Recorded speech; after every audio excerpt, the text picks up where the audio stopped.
meticulous and methodically thorough. That's how the execution of today's joint DOH-NTF COVID-19 vaccine pickup and delivery simulated exercise unfolded as PTV correspondent Luisa Erispe covered the entire mock trial run from start to finish and everything in between in this report.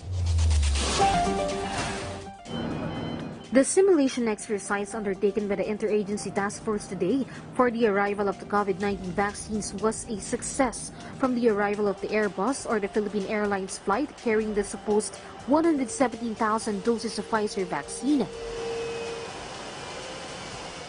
until the disembarkation of the cargoes, checking of the Bureau of Customs for customs clearance, everything was executed and thoroughly done during the dry run.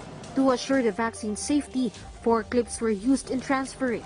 The actual process was done in only about 20 minutes, less than what the IATF has expected. And to ensure the safe transport of the cargo to the Research Institute for Tropical Medicine or RITM, the refrigeration vans were escorted by the PNP, SWAT, and MMDA.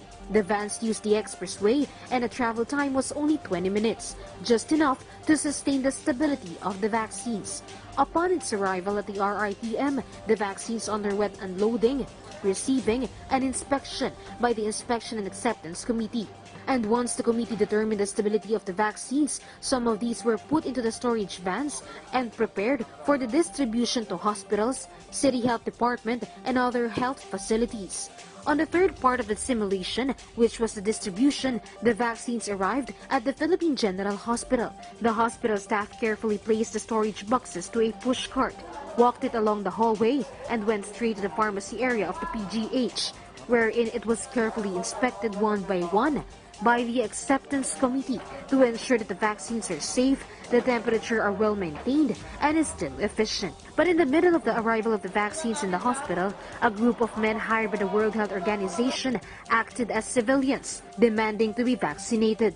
This step was to make sure that the hospital is ready in case a tension happens during the arrival of the vaccines. But the hospital admitted the scenario was an element of surprise for them. Still, in their assurance, we need more security. May mga military po na nasa labas, nakita nyo na willing din po sila i-augment yung aming security. Pero sa next time po, hindi na po ganun.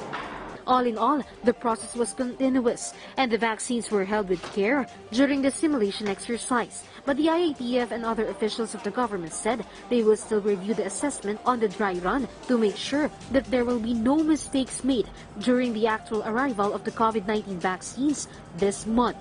Luisa Erispe for The Nation.